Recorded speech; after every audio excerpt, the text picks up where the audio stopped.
धन्यवाद चंदा मैडम और सभी यहाँ बैठे जितने भी आरसीएम के डिस्ट्रीब्यूटर सभी को मेरा प्यार भरा नमस्कार। आज बहुत अच्छा दिन और इतना अच्छा आज वेदर है, आज ठंडा ठंडा हवा बह रहा है और इसी बीच हम यहाँ देवरी कांदुलाना के अपने प्राइवेट रेसिडेंस में यहाँ आज आरसीएम का मीटिंग बहुत दिनों के बाद में आज जो कर रहे हैं, बहुत अच्छा लग रहा है। मैं भी अभी छुट्टी में आया हुआ हूँ और मुझे एक मौका मिला है यहाँ पर मीटिंग देने के लिए, तो बहुत अच्छा लग रहा है आज का ये मीटिंग देके। मैं सर्वप्रथम अपने upline leader mister Krishna Sharma sir को मैं बहुत बहुत धन्यवाद देना चाहता हूँ, क्योंकि उन्होंने ये मीटिंग आयोजन किया। इस मीटिंग के आयोजन करने के लिए सबसे पहले उनको मैं धन्यवाद देना चाहता हूँ और साथ में मैं सभी व्यूअर्स को जो आज हमें ये लाइव देख रहे हैं, अभी ये फेसबुक में लाइव भी चल रहा है ये हमारा प्रोग्राम आज का मीटिंग, तो सभी व्यूअर्स को मेरा प्यार भरा नमस्कार और यहाँ बैठे सभी डिस्ट्रीब्यूटर्स को मेरा नमस्कार। तो इतना अच्छा वक्तव्य दिया चंदा मैडम ने, ऐसा लग ही नहीं रहा था कि वो बिगिनर पिन में है, ऐसा लग रहा था कि कोई टेक्निकल रॉयल्टी अचीवर अपना वक्तव्य दे रही हैं। इतना अच्छा प्रकार से अपना सारे प्रोडक्ट्स का डेमो दिया और साथ में बिज़नेस को कैसे चलाना है, कैसे आगे लेके जाना है उसके बारे में बताया और किस तरह से बिज़नेस को करना चाहिए। महिलाओं का ये दायित्व है कि आज वो भी आगे आएँ। सिर्फ घर में रहना और घर के बर्तनों को साफ़ करना और बच्चों को खाना पीना बनाना उनको और अपने पति की सेवा करना, यही सिर्फ महिलाओं का कर्तव्य दायित्व नहीं है, बल्कि महिलाएं आज आगे बढ़कर बहुत सारा काम कर रही हैं। बहुत सारे क्षेत्र में आज महिलाएं पुरुष से भी ज़्यादा अधिक जो है काम करके, मेहनत करके और ज़्यादा इनकम जनरेट कर पा रही हैं। और सोशल मीडिया में भी आज हम देखते हैं कि महिलाएं जिस फील्ड में महिलाएं आते हैं वो उनका जो है वो वर्चस्व वहाँ होता है, मतलब वो बहुत आगे जाते हैं, वो अच्छा लीडर साबित होते हैं। क्योंकि महिलाओं में एक बात बहुत अच्छा है कि महिलाएं जो भी चीज़ चॉइस करती हैं, जो भी चीज़ वो लेती हैं, उसे बहुत सोच विचार करके लेती हैं और पुरुष ये बात जानते हैं। और क्योंकि महिलाएं दूसरों को चीटिंग नहीं करती और महिलाएं सच्ची होती हैं, उनके मन में ज़्यादा लोभ, घृणा और दूसरों को चीटिंग करना इस तरह का जो है उनके मन में नहीं होता है कभी भी, इसीलिए लोग महिलाओं को ज़्यादा जल्दी विश्वास करती हैं। तो इसीलिए आरसीएम बिजनेस में महिलाएं बहुत ज़्यादा सफल हो जाती हैं पुरुष के मुकाबले, तो इसलिए महिला को आगे आना चाहिए। तो इतना अच्छा बिजनेस है, मैं बोल रहा था कि कृष्ण सर भी बोल रहे थे कि इतना अच्छा बिजनेस है और इतना अच्छे अच्छे लीडर हैं। कृष्ण सर जैसे प्रभावशाली लीडर हैं हमारे यहाँ, और देवारी कांदुलाना, हाना मैडम और लुकास जी, इतना अच्छा उन लोगों में टैलेंट है। और बहुत सारे ऐसे देवता हैं यहाँ पर, उनका भी बहुत अच्छा नॉलेज है। तो क्यों कावली पत्थर में डेवलप नहीं हो रहा है, क्यों उस प्रकार का इनकम नहीं हो पा रहा है जिस प्रकार का इनकम होना चाहिए था? तो इसका बहुत सारा कारण है। हम लोग इस बिज़नेस को उस तरह से नहीं कर पा रहे हैं, उस तरीके से नहीं कर पा रहे हैं जिस तरीके से करना चाहिए। देखिए, हम घर का काम भी कितना मन लगा के करते हैं। अगर कोई हाउसवाइफ है, महिला है, घर का काम करती, कितना अच्छा से मन लगा के काम करती है, उसमें वो कोई कोताही नहीं बरती, डेली वो काम करती है। क्या हम आरसीएम को बिजनेस को डेली करते हैं? एक टीचर वो स्कूल हमेशा जाता है, अपना ड्यूटी परफॉर्म करता है। एक दुकानदार हमेशा दुकान खोलता है और वो दुकान में जाकर अपना काम करता है। क्या हम आरसीएम बिजनेस को इस प्रकार से कर पा रहे हैं? सवाल, ये बहुत बड़ा सवाल है। अगर नहीं कर पा रहे हैं तो आप उतना सफल नहीं हो पाएंगे, अगर कर पा रहे हैं तो निश्चित रूप से आप सफल होंगे। अगर आरसीएम बिजनेस को भी अगर हमारा डेली दैनिक काम के जैसा अगर हम करें तो डेफिनेटली आरसीएम बिजनेस में भी हम बहुत ऊंचाई तक जा सकते हैं। जिस प्रकार से आज बहुत सारे बड़े बड़े लीडर हैं, जैसे कि थोड़े दिन पहले तिनसुकिया में एक लीडर विरोधिया जी का आप लोगों ने देखा होगा मीटिंग, वे आज सफ़ायर लेवल में हैं। तो उनको भी, वे भी एक बैंक में काम करते थे, नौकरी करते थे, जॉब करते थे, लेकिन उन्होंने देखा कि बैंक में नौकरी करने से भविष्य उनका नहीं बनेगा। उनके बच्चों का भविष्य, उनका भविष्य, उनके फैमिली का भविष्य बनाना है तो उनको कुछ अलग हटकर करना पड़ेगा, एक्स्ट्रा इनकम सोर्स ढूंढना पड़ेगा। तो उन्होंने बैंक का नौकरी भी करते करते आरसीएम बिजनेस को किया और आज इतना ऊंचाई में चला गया। आज बैंक का जो तनख्वाह है, जो दरमा है, उससे 10 गुना ज़्यादा आरसीएम बिजनेस उनको दे रहा है। तो ये इनकम है आरसीएम दे सकता है हम लोग को। इस तरह का इनकम अपॉर्चुनिटी है आरसीएम बिजनेस में। इसीलिए हम लोग को आरसीएम को बहुत सोच समझ के इसको एक काम की तरह करना चाहिए। बहुत लोग मुझसे ये पूछते हैं, सर बिजनेस तो हम लोग बताते हैं लेकिन आदमी कन्विंस नहीं होता है। हम लोग को बिजनेस का बात करने से वो लोग दूर भाग जाता है, वो लोग हम लोग का बात नहीं सुनता है, वो लोग चुप हो जाता है। जब हम लोग आरसीएम के बारे में बोलते हैं तो वो लोग चुप मौन धारण कर लेते हैं और वो लोग धीरे धीरे हम लोग से दूरी बनाना शुरू हो जाता है। वो इसलिए होता है क्योंकि हम लोग अपना बिजनेस को सही प्रकार से नहीं बोल पाते हैं। हम लोग सिर्फ बिजनेस के बारे में बोलते हैं, उनको लोभ दिखाने की चेष्टा करते हैं, इसलिए नहीं होता। वो लोभ दिखाना नहीं है। एक्चुअली हम लोग पहले अपने अभी थोड़ा पहले मैडम ने भी बोला है कि अगर जब तक हम लोग अपने आप में आरसीएम को नहीं लेंगे, आरसीएम हमारे अंदर जब तक नहीं आएगा तब तक लोग हमको नहीं अपनाएंगे। हम लोग अभी ऊपर ऊपर आरसीएम कर रहे हैं, हम लोग अभी आरसीएम को पूरी तरह से नहीं कर पाए हैं। जिस दिन आरसीएम को तो हमने ले लिया है, जिस दिन आरसीएम हम लोगों को ले लेगा उस दिन आप लोगों का बात भी सभी लोग सुनेंगे, आप लोगों की बात सुनेंगे। क्योंकि आप लोगों को लोग आप लोगों को देख रहे हैं, वो लोग नोटिस कर रहा है कि क्या क्या चेंज आ रहा है, आप लोगों में क्या क्या चेंज आ रहा है, वो नोटिस कर रहा है। लोग इतना बेवकूफ़ नहीं है कि आप बोला और वो लोग ज्वाइन हो गया, 2000 का प्रोडक्ट लेके घर में आ गया। इतना बेवकूफ़ भी आज का दिन में कोई नहीं है। उन लोगों को एक कारण, उनको कारण एक तो देना पड़ेगा क्यों आरसीएम बिजनेस ज्वाइन करना है। एक तो कारण, और बहुत मजबूत कारण होना पड़ेगा। वो कारण जब तक आप नहीं दे पाएगा तब तक वो लोग आरसीएम बिजनेस ज्वाइन नहीं करेंगे। और एक दूसरा बात क्या है कि हम लोग बिजनेस सिर्फ अपना आस पड़ोस में ही करते हैं। बिजनेस को थोड़ा ज़्यादा फैलाना ज़रूरी है, थोड़ा दूर तक जाना ज़रूरी है। हम लोग बस कावड़ी पत्थर का भीतर जो आसाम का भीतर जो कावड़ी पत्थर बिश्वनाथ डिस्ट्रिक्ट है, बिश्वनाथ डिस्ट्रिक्ट के अंदर जो कावड़ी पत्थर एक छोटा सा गांव है, छोटा सा गांव के अंदर में भेलवाडांगा, उससे भी एक छोटा सा एक प्लेस है, उसमें हम लोग बिजनेस कर रहे हैं वहीं आसपास में। ये दुनिया बहुत बड़ा है दोस्तों। यहाँ पर इतना आज का इंटरनेट युग में इतना बड़ा सुविधा है, सोशल मीडिया इतना बड़ा एक सुविधा है। आप सोशल मीडिया का यूज़ करके अपना पहुँच बहुत लोगों तक बढ़ा सकते हो। अरे दुनिया का बात छोड़ दो, ऑल आसाम में ही अगर आपका जो है पहुँच आपने बढ़ा दिया, आपने अगर आपका एक कंटेंट अगर आसाम का सभी लोगों ने देख लिया, जिन को लोगों को आरसीएम बिजनेस के बारे में आप बताना चाहते हैं उन लोगों ने देख लिया, तो आपका बिजनेस कितना आगे जाएगा।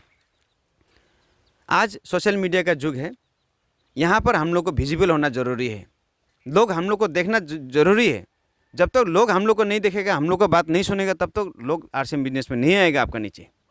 आपका नीचे आना ज़रूरी है। दूसरा का नीचे आ रहा है, दूसरा लोग काम कर रहा है अच्छा से, हम लोगों को भी इस तरह से काम करना ज़रूरी है। तो सबसे पहले लोगों को उनका वीक पॉइंट पकड़ना है। जब भी हम लोग बिजनेस के बात करेंगे, 2 दिन आगे मेरा मुलाकात एक बहुत अच्छा लीडर से हुआ था, अनिल तांती, आप लोगों ने सुना होगा नाम। हमारा लोकल हीरो है, टेक्निकल में है, अभी पाबोई में है घर उनका। तो थोड़ा दिन 1 साल पहले वो रॉयल्टी में था, अभी पता चला वो टेक्निकल में पहुंच गए। बहुत जल्दी वो उन्नत होते जा रहा है, डेवलप हो रहा है। तो उनसे बहुत देर मैंने डिस्कस किया बिज़नेस के बारे में। आप कैसे आप लोगों को बताते हो बिज़नेस? वो बोला कि सिंपल चीज़ है, आपका मार्केटिंग प्लान बुक में ही है सब राज, यहीं से आप लोगों को बहुत कुछ सिखा सकता है। वो किताब ले लेके जाते हैं और लोगों को समझाते हैं, उतना पढ़ा लिखा भी नहीं है वो हैं।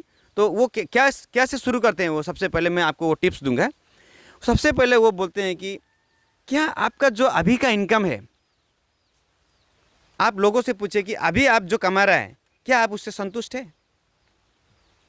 आप एक डॉक्टर हो सकता है, आप टीचर हो सकता है, आप एक किसान हो सकता है, आप एक दुकानदार हो सकता है, आप टीचर हो सकता है, कोई भी, आप एक महिला हाउसवाइफ हो सकता है। आप अगर महिला है तो आपका पुरुष जो कमा रहा है क्या उससे सेटिस्फाई है? कोई भी सेटिस्फाई नहीं होगा इस दुनिया में, कोई भी अपना इनकम से सेटिस्फाई नहीं होगा। आज अगर मेरा इनकम 1 लाख रुपया है सर, तो वो भी मेरे लिए संतुष्टि नहीं होगा, हमको और ज़्यादा कमाना है। हाँ, कौन ऐसा मूर्ख आदमी है जो अपना इनकम से सेटिस्फाई? कोई भी नहीं है ऐसा। हर कोई चाहता है कि मेरा इनकम और थोड़ा ज़्यादा हो, और थोड़ा ज़्यादा हो, और थोड़ा ज़्यादा, ऐसा हम हर कोई ऐसा सोचता है। तो अच्छा जीवन बिताने के लिए एक अच्छा इनकम लेना बहुत ज़रूरी है। 1960 का बात है, जब हम लोग का 4 रुपये का महीना अगर हम कमाता था तो हमारा जीवन जैसे तैसे चल जाता था। और अगर हमारा 40 रुपये का जब महीना इनकम होता था तो लग्जरियस लाइफ होता था। 1960 का बात बता रहा हूँ आप लोगों को। 1960 में 1960 में जब हमारा 40 रुपये का महीना हम लोग का इनकम होते समय, उस समय हमारा बहुत अच्छा लग्जरियस लाइफ होता था, ऐशो आराम से हम लोग। और जो लोग 4 रुपया कमाता था वो टाइम में, वो जैसे तैसे चल जाता था घर, जैसे हम लोग चल रहा है, जैसे तैसे हम लोग जैसे तैसे चल रहा है। ठीक उसी प्रकार 1960 में, ये 1940 का बात बताया आपको, सॉरी 1940 में ऐसा चलता था 4 रुपया महीना। 1960 आया, 20 साल के बाद में क्या हुआ, जो लोग 40 रुपये कमा रहा था, वैल्यू बढ़ गया मनी का, तो 40 रुपये जो लोग कमा रहा था वो जैसे तैसे चल रहा था। 400 रुपये जो कमा रहा था वो ऐशो आराम से चल रहा था। फिर 1980 आया, 20 साल के बाद में 400 रुपये जो कमा रहा था वो लोग का जैसे तैसे चल रहा था जीवन। जो 4000 रुपये कमा रहा था वो लोग का ऐशो आराम से चल रहा था ज़िंदगी। ठीक उसी प्रकार 2000 सन आया, 2000 सन में जो लोग 4000 रुपये कमा रहा था वो लोग का ज़िंदगी जैसे तैसे कट रहा था। और जो लोग 40,000 रुपया दरमा कमा रहा था, 2000 सन का बात बोल रहा हूँ, सन 2000 में, उस समय जिसका इनकम 40,000 था वो अच्छा से एकदम ऐशो आराम चल रहा था। और आज का बात बताऊँ, आज 2020 है, तो आज जिसका इनकम 40,000 है ना, वो जैसे तैसे कट रहा है, हम लोग जैसे तैसे कट रहा है अभी हैं। और जिसका इनकम 40,000 से कम है वो तो एकदम उसका बहुत हालत ख़राब है। हाँ, मतलब अपना ज़रूरत का कोई सामान मतलब एडजस्ट करके चल रहा है, हम लोग एडजस्ट करके चल रहा हूँ हैं। कुछ चीज़ चाहिए, बेटी ने कुछ बोला, ये दिला दो पापा, एक अच्छा सा कुछ एक खिलौना हमको दिला दो जिसका दाम 2000 रुपया है। नहीं बेटा 2000 का जरूरत नहीं, 200 रुपये कितना अच्छा खिलौना है, ये ले लो ना। हाँ, ऐसा इसको बोलता है कटना, बोलता है इसको, ज़िंदगी कटा रहा है हम लोग, मतलब एडजस्ट करके, एडजस्टमेंट बोलते हैं इसको, एडजस्टमेंट करके चला रहा है। और आज का समय में जिसका इनकम 4 लाख रुपया है ना, वो लोग लग्जरीस, उनका बेटे बेटी को वो अच्छा स्कूल में पढ़ा रहा है, उनका जीवन अच्छा है, उसको जो चाहिए वो मिल रहा है। अब कार चाहिए कार खरीद रहा है, वो लोग को घर अच्छा चाहिए घर खरीद रहा है। हम लोग का क्या है, हम लोग प्लान करते हैं घर 15 साल के बाद में घर बनाएंगे। ऐसा हम लोग का प्लान होता है, क्योंकि हम लोग का इनकम कम है। तो इसीलिए आज एक्स्ट्रा इनकम करना बहुत ज़रूरी हो गया हम लोग को। एक्स्ट्रा इनकम, डबल इनकम बहुत ज़रूरी है। पहले चल जाता था सिंगल इनकम से, एक घर का एक आदमी काम कर रहा है, बस 10 जन आराम से बैठ के खा रहा है, चल जाता था पहले। लेकिन आज का समय ऐसा नहीं है, हाँ नहीं चलेगा, एकदम नहीं चलेगा। इसलिए सेकेंड इनकम हमको बहुत ज़रूरी हो गया है। सेकेंड इनकम इसलिए भी ज़रूरी हो गया है क्योंकि आजकल नौकरी का बहुत जॉब का क्राइसिस हो गया है, इतना जॉब का क्राइसिस हो गया, नौकरी मिलना मुश्किल है। अब पढ़ाई लिखाई करके भी आज बच्चा लोग जो पढ़ रहा है स्कूल में, उन लोग को गारंटी नहीं है जॉब होगा, कोई गारंटी नहीं है। सरकार नहीं बोल सकता कि सबको जॉब दे देगा, क्योंकि आज ऐसा MBA पास करके BSc पास करके दौड़ रहा है, वो सिपाही का नौकरी के लिए दौड़ रहा है, पियोन का झाड़ू वाला का नौकरी के लिए MBA पास बच्चा लोग अप्लाई कर रहे हैं। ऐसा हो गया है। रोबोट आ गया अभी, इंटेलिजेंस, आर्टिफिशियल इंटेलिजेंस का समय आ गया है, रोबोट काम करेगा थोड़ा साल के बाद में। हाँ, आदमी का काम खत्म हो रहा है। फ्रांस में तो ऑलरेडी गाड़ी चल रहा है, रोबोट चला रहा है गाड़ी, ड्राइवर का नौकरी खत्म, पायलट का नौकरी खत्म है। तो सब कुछ धीरे धीरे वो मशीन ले रहा है। आप खेती में भी देखो ना, ट्रैक्टर आ गया है, नया नया यंत्र आ रहा है, नया नया मशीन आ रहा है खेती में, वो यंत्र काम कर रहा है। आदमी का काम खत्म होते जा रहा है, जॉब खत्म हो रहा है, मतलब नौकरी खत्म होते जा रहा है अभी। इसीलिए हम लोगों को एक एक्स्ट्रा सोर्स ऑफ इनकम कमाना बहुत ज़रूरी हो गया हम लोग को आज का समय में। और 2 तरह का हम लोग बिजनेस कर सकते हैं, हम लोग को एक्स्ट्रा इनकम कमाना है। अब हम लोग ये उम्र में, अब हम लोग डॉक्टर बनेगा ये तो हो ही नहीं सकता। अब ये उम्र में जाके अभी हम लोग अब फिर से स्कूल में एडमिशन करके फिर से सिपाही के लिए दौड़ेंगे, वो तो हो ही नहीं सकता है। तो एक्स्ट्रा इनकम आप जॉब करके नहीं होगा। अभी हाउसवाइफ भी अभी हम जो पुलिस में भर्ती होगा नहीं होगा, अभी पॉसिबल ही नहीं है। तो इसीलिए अभी हम लोग को बिजनेस करना है। 2 तरह का बिजनेस होता है, शॉर्ट में बता रहा हूँ। एक होता है ट्रेडिशनल बिजनेस, एक होता है डायरेक्ट सेलिंग मार्केट। 2 तरह का बिजनेस। अब आपको कौन सा बिजनेस करना है आप खुद फैसला कीजिए। ट्रेडिशनल व्यापार जो होता है, ट्रेडिशनल व्यापार में पैसा लगता है। आप जब शुरू करेंगे पान का, तामुल का दुकान, कोई एक कंप्यूटर का दुकान, किराना का दुकान, कोई भी एक दुकान शुरू कीजिए, आपको मिनिमम 1 लाख रुपया चाहिए। 1 लाख नहीं तो 50,000 रुपया चाहिए। कोई अच्छा सा दुकान आप अगर खोलना चाहता है तो, अच्छा सा दुकान मैं बोल रहा हूँ, तो आपको पैसा का ज़रूरत होता है। लेकिन डायरेक्ट सेलिंग इंडस्ट्री में, मार्केट में आपको पैसा का ज़रूरत नहीं होता है। आप बिना पैसा के आप शुरू कर सकते हैं। पैसा भी उतना ही लगता है जितना आप सामान खरीद के लेके आता है। अब आरसीएम बिजनेस पे आपको ज्वाइन करना है तो 2,000 रुपये का आप सामान खरीद के लेके आओ, आपका आईडी बन जाता है। बस वही है, आपका इन्वेस्टमेंट नहीं लगता है इसमें। खर्चा होता है, खर्चा तो घर में कर ही रहे हैं, कोई जगह का कोई ज़रूरत नहीं है। डायरेक्ट सेलिंग इंडस्ट्री में आपका कोई ऑफिस बनाने का ज़रूरत नहीं, कोई दुकान खोलने का ज़रूरत नहीं। आपका घर ही आपका दुकान है, आपका लैपटॉप ही आपका दुकान है, आपका मोबाइल ही आपका दुकान है, वहीं से शुरू हो सकता है। लेकिन ट्रेडिशनल मार्केट में आपको जगह चाहिए, आपको एक प्लेस चाहिए वहाँ में बिजनेस शुरू करने के लिए। कोई भी चीज़, आप चायपत्ती बागान शुरू करना है तो जगह चाहिए उसके लिए, आपको खेती करना है तो खेती के लिए जगह चाहिए, दुकान खोलना है दुकान के लिए जगह चाहिए। अनुभव, ट्रेडिशनल मार्केट में, ट्रेडिशनल मार्केट मतलब पुराना ज़माने का मार्केट, उसमें अनुभव चाहिए, एक्सपीरियंस। अनुभव माने एक्सपीरियंस, आपको अनुभव होना पड़ेगा।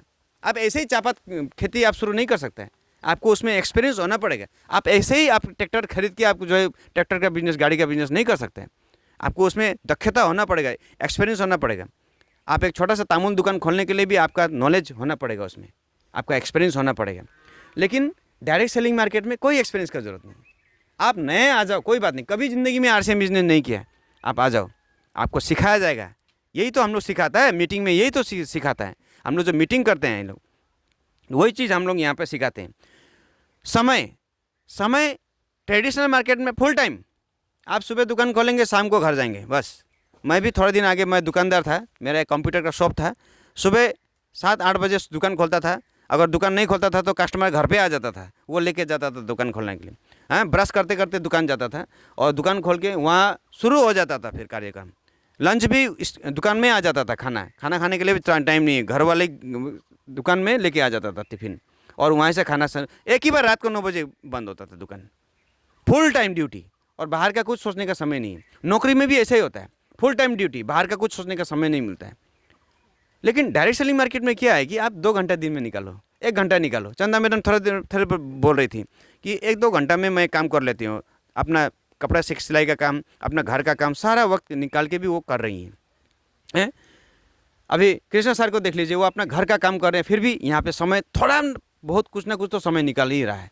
डायरेक्ट सेलिंग मार्केट ऐसा ही है, हम लोग समय निकल सकता है, इसमें समय का उतना ज़रूरत नहीं पड़ता, थोड़ा सा समय में काम चल जाता है। रिस्क, ट्रेडिशनल मार्केट में बहुत रिस्क है। आप एक 50,000 1 लाख लगा के एक दुकान खोला है, आपको पूरा रिस्क होगा कि वो चलेगा कि नहीं चलेगा। चायपत्ती बागान खोल दिया, चलेगा कि नहीं चलेगा। हाँ, उसमें और पैसा भी डालना पड़ेगा, फिर सामान खरीद के लाना भी पड़ेगा, दुकान खाली नहीं कर सकता है, बहुत रिस्क है उसमें। दुकान में आग लग सकता है, चोरी हो सकता है, कुछ भी हो सकता है। लेकिन डायरेक्ट सेलिंग मार्केट में आपका कौन चोरी करेगा, क्या है जो चोरी करेगा, आपका कुछ भी नहीं है। आपका यहाँ पर खाली आप ही है, आपका मुंह है। तो इसमें कोई रिस्क नहीं है। कंपटीशन, ट्रेडिशनल मार्केट में बहुत कंपटीशन है। आप एक दुकान खोल लिया, आपका दुकान अच्छा चलना शुरू हो गया, आपका मान लीजिए एक गेलामाल का दुकान खोल दिया, बहुत अच्छा चल रहा है, देख लिया कि सामने में एक दुकान और खुल गया 6 महीने के बाद में, आप क्या कर सकोगे, कुछ नहीं कर सकोगे, हैं। वो कंपटीशन उसमें है। फिर तीसरा खुल गया, चौथा खुल गया। आप देखते हो टाउन में फार्मेसी दुकान एक था चाराली में, अभी देखिए 10-20 फार्मेसी की दुकान है। वो कंपटीशन है, उसमें और भी खुलेगा, ऐसा है। तो ट्रेडिशनल मार्केट में बहुत सारा कंपटीशन है, डायरेक्ट सेलिंग मार्केट में कोई कंपटीशन नहीं है।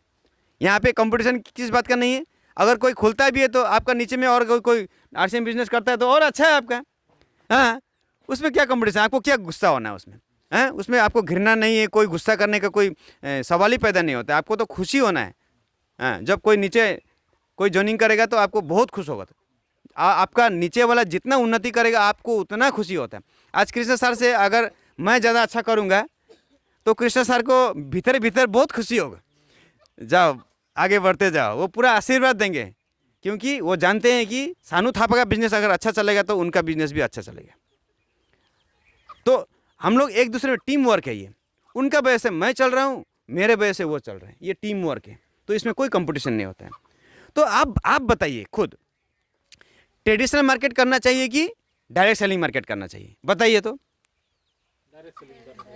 डायरेक्ट सेलिंग करना चाहिए, है कि नहीं। तो ये आप लोग मार्केटिंग प्लान, आप लोग अगर इस तरह से, जैसे मैंने आप बताया, इस तरह से अगर आप लोगों को बताने का आपका समय है, आपका टैलेंट है, आपका स्किल है, तो निश्चित रूप से आप लोग आदमी को समझा पाएगा। इस तरह से समझाना है। तो ये मेरा छोटा सा डेमो, मैं आपको, और थोड़ा सा लंबा था, मैं इसको थोड़ा सा शॉर्ट कर दिया हूँ। तो आशा करता हूँ आप लोगों को समझ में आएगा थोड़ा बहुत। और इसी तरह से हम लोग टीम वर्क में काम करेंगे और आगे बढ़ते जाएंगे। और आज का जितना भी लोग यहाँ पर उपस्थित हैं, मैं फिर से धन्यवाद करना चाहता हूँ सभी को, और जितने भी व्यूअर्स हैं जो अभी देख रहे हैं और बाद में देखेंगे, ये रिकॉर्डिंग हो रहा है, बाद में देखने वालों को सभी को धन्यवाद वीडियो देखने के लिए। मेसिनको तो त्यो त भन्छै अलि तपाईँ गरिदिने। तो आज का हमारा ये मेरा जो वक्तव्य है मैं यहीं पर विराम देना चाहता हूँ, और आगे का कार्यक्रम जारी रखने के लिए मैं निमंत्रण करना चाहता हूँ फिर से कृष्ण शर्मा सर जी को।